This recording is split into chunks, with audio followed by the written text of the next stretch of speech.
سرکار غریب نواز کے جو کہ 812واں عرس چل رہا ہے اور بڑی ہی شان و شوکت کے ساتھ انشاءاللہ تعالی عرس بھرے جائیں گے.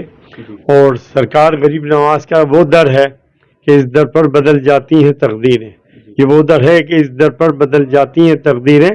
کرم کر میرے خواجہ تجھ میں شان مصطفی ہے، میری بگڑی بنا دو تم نے لاکھوں کی بنائی ہے. اب آنے کے بعد یہ ہوتا ہے کہ اب یقیناً آپ کی تقدیر سنور جائے گی. ان کو منظور نہ ہوتا تو نہ آنے دیتے، جسے چاہ در پہ بلا لیا، جسے چاہ اپنا بنا لیا. یہ بڑے کرم کے ہیں فیصلے، یہ بڑے نصیب کی بات ہے.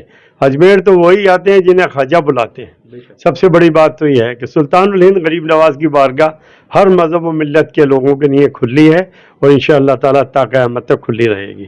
سرکار غریب نواز کا جو کہ 812واں عرس ہے، غریب نواز کے 850 سال یہاں پر آ کر، اور 812واں عرس جو بھی ہے غریب نواز کا 812واں عرس چل رہا ہے. تو ہم تمام دنیا کے کونے کونے کے لوگوں سے ہم اپیل کرتے ہیں کہ غریب نواز کی بارگاہ میں آتے ہی ہیں. یہاں تک کہ ساؤتھ افریقہ سے آتے ہیں، شری لنکا سے آتے ہیں، کینیڈا سے آتے ہیں، آسٹریلیا سے آتے ہیں، نیوزی لینڈ سے آتے ہیں، شری لنکا سے آتے ہیں، پاکستان سے آتے ہیں. غریب نواز کا دربار تو سب کے لیے کھل رہا ہے. جو شدائی، جو چاہنے والے ہیں، جو چاہے کسی مذہب سے تعلق رکھتے ہو، ماشاءاللہ الحمدللہ ہر مذہب و ملت کے لوگ غریب نواز کی بارگاہ میں 12 مہینے بھی آتے ہیں اور عرس کے اندر بھی آتے ہیں.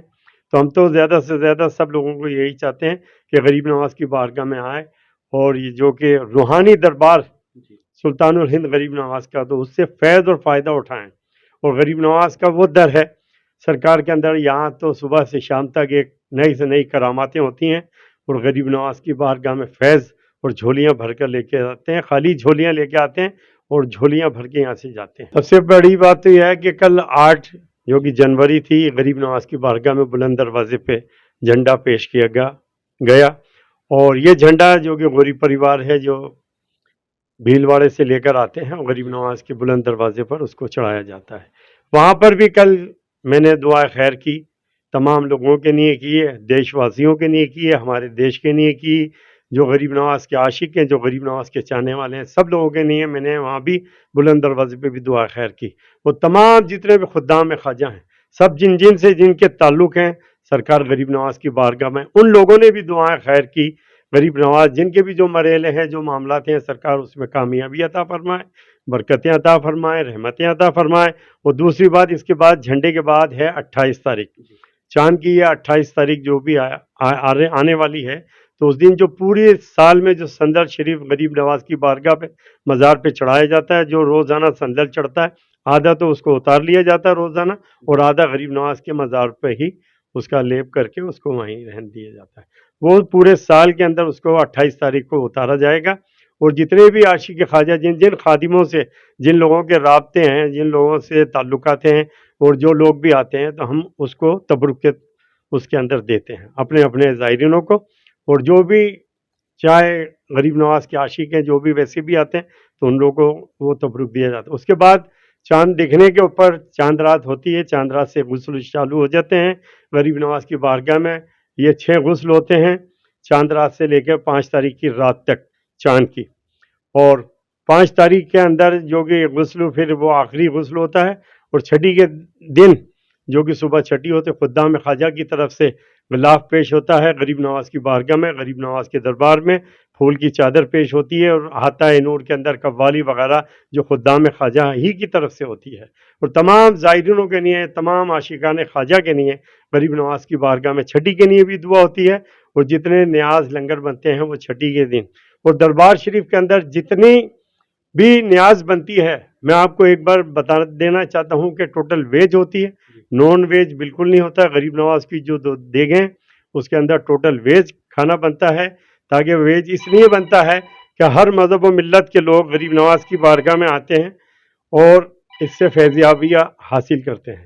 غریب نواز کی بارگاہ کے اندر ہر مذہب و ملت کے لوگ آتے ہیں، تو ایسی چیز بنتی ہے غریب نواز کی بارگاہ کے اندر، تو اس سے کوئی محروم نہیں جائے. اور دوسری بات، غریب نواز کے دربار کے اندر جوگا لنگر بنتا ہے، جو 2.5 من صبح 2.5 من شام کو روزانہ جوگا دلیا صبح شام تقسیم کیا جاتا ہے. وہ بھی ٹوٹل ویج ہوتا ہے. اور چھٹی کے دن جتنی بھی نیاز وغیرہ ہوتی ہے ٹوٹل مٹھائی کے اوپر ہوتی ہے، بتاشے ہوتے ہیں، مصری ہوتی ہے، اور مٹھائی وغیرہ ہوتی ہے، لڈو ہوتے ہیں.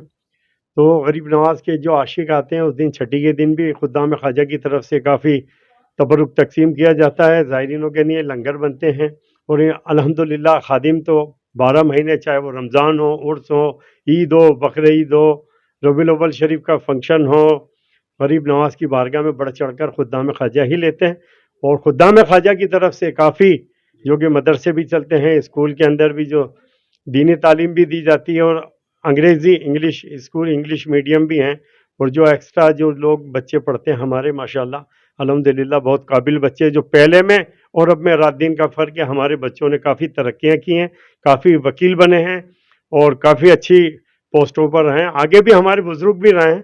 اور یہاں پر یہ جو تاتی اس وقت جو چل رہی ہے الحمدللہ، ہم جب پچھلی بار بھی انجمن میں تھے تو ہم نے آتے کے ساتھ کچھ فیس کم دی جاتی تھی، ہم نے اس کو بڑھوتری دی کہ بھائی ہمارے جب ہم اس کے اندر ایجوکیشن کے اندر ہمارے بچوں کو بڑھاوا نہیں دیں گے تو بچے کیسے اچھے نکلیں گے. الحمدللہ اس کا رزلٹ جو کہ آج ہم 20 22 25 سال کے اندر ہم دیکھ رہے ہیں ماشاءاللہ الحمدللہ رزلٹ اچھا ہی آ رہا اور آگے بھی اچھا ہی آگا ہمارے بچے ماشاءاللہ الحمدللہ. اور اس کے بعد چھٹی شریف کے نیاز کے بعد غریب نواز کے مزار شریف پہ غلاف وغیرہ پیش کیا جائے گا. تمام زائرینوں کے لیے جو دربار میں حاضر ہوں گے، غیر حاضر ہوں گے، چاہے وہ کسی مذہب سے تعلق رکھتے ہوں، ہندو، مسلمان، سکھ، عیسائی، سب کے لیے غریب نواز کی بارگاہ میں، غریب نواز کے دربار میں ہم خدام خواجہ دعا کرتے ہیں، کرتے رہیں گے. اس کے بعد کے 7 تاریخ جو کہ 7 تاریخ ہوگی چاند کی، تو اس دن جمعہ ہے. جمعہ کے دن جمعہ کی نماز ہوگی، اس کے بعد میں دعائیں خیر ہوں گی.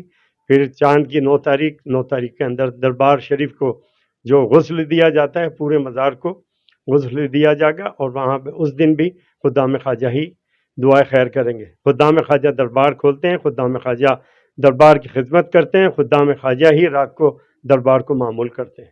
یہ خدام خواجہ کی طرف سے ماشاءاللہ الحمدللہ. اور پورے عرس کے اندر کیا پورے سال خدام خواجہ ہی ہیں جو سب کے لیے دعائیں کرتے ہیں، چاہے وہ کسی مذہب کے ہوں، چاہے خواجہ صاحب کے عاشق کے اندر یہاں کے فلمی سیلیبریٹی جو کہ غریب نواز کی بارگاہ میں آتے ہیں، جب ان کے جو بھی ہوتے ہیں، جو ریل بنتی ہے ان کی، جو پکچر ہو یا ناٹک کے اندر جو بھی ہوتے ہیں، جو ان کے سیریل ہوتے ہیں، غریب نواز کی بارگاہ میں یہاں پر لا کے رکھتے ہیں. پھر اس کے بعد کے اندر شروعات کرتے ہیں. جب پوری ہو جاتی ہے شوٹنگ وغیرہ پوری ہوتی ہے، پھر غریب نواز کی بارگاہ میں وہ لوگ آتے ہیں اور یہاں پر قدموں کے اندر وہ ریل رکھ کر لے کے جاتے ہیں اور سرکار ان کو کامیابی عطا فرماتے ہیں.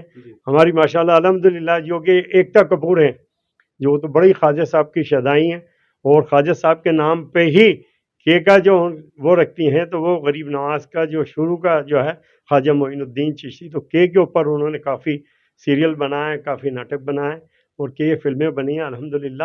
اور کافی اسٹار یہاں پر آتے ہیں، نیتا آتے ہیں. ابھی نیتا غریب نواز کی بارگاہ میں راجہ مہاراجہ بادشاہ شہنشاہ غریب نواز کی بارگاہ میں آتے ہیں. یہ تو ہند الولی عطائے رسول ہیں، یہ روحانی دربار ہے اور یہ روحانی مرکز ہے. سرکار کے اندر یہاں پر سب لوگ آتے ہیں، فیض و فائدہ اٹھاتے ہیں. ہم تو یہی یہاں سے سندیش دینا چاہتے ہیں، ہمارے ملک ہندوستان ترقی کرے اور جو ہمارے آپس کے اندر جو دوریاں ہیں وہ قریب ہوں، ہم میں اتفاق محبت ہو. ہندو کے پرتی مسلمان کے دلوں میں محبت ہونا چاہیے اور مسلمان کو ہندو کے پرتی محبت ہونا چاہیے، ایک دوسرے کے اندر بھائی چارہ. اور غریب نواز نے تو یہاں پر آ کر بھائی چارے کا، ایکتا کا، محبت کا پیغام دیا. یہ تو کچھ لوگ ہیں جو کچھ باتیں کرتے ہیں ایسا ویسا، ایسا کچھ بھی نہیں ہے. غریب نواز کا بڑا شانت سوبھاؤ تھا سرکار کا، اور سب کو پاس بلاتے تھے، بٹھاتے تھے اور جو بھی اچھی بات ہوتی تو سرکار بتاتے تھے. جب دنیا سے پردہ لیا، جب بھی غریب نواز کا فیض آج بھی جاری ہے، پہلے بھی جاری تھا اور آج بھی جاری ہے. تو سرکار آپ سب لوگوں کو خوش آباد رکھیں. ہم تو غریب نواز کی بارگاہ میں دعا کرتے ہیں، جو بے اولاد ہیں ان کو اولاد صالحہ عطا فرمائے، جو بے روزگار ہیں ان کو روزگار عطا فرمائے، جو پریشان حال ہیں ان کی پریشانیوں کو دور فرمائے. سرکار سب پر کرم فرمائے، اپنی چادر کے سائے میں اپنے دربار میں سب کو بلائیں. آمین ثم آمین. السلام علیکم. ہند الولی حضرت خواجہ معین الدین حسن چشتی کا دربار وہ دربار ہے جہاں پر امیر اور غریب ہی نہیں، راجہ مہاراجاؤں سے لے کر راجنیتا بھی یہاں پر ادب کے ساتھ سر جھکاتے ہیں اور دربار میں حاضری دیتے ہیں. ہم اجمیر عرس کو لے کر بات چیت کریں گے. عرس کے کنوینر جو انجمن سید زادگان کے اپادھیکش ہیں اور عرس میں انجمن کی جانب سے انہیں کنوینر نیوکت کیا گیا ہے، جناب حسن ہاشمی صاحب. بھائی صاحب پہلے تو عرس کی مبارکباد آپ کو. ہاں جی، آپ کو بھی بہت بہت مبارکباد ہو.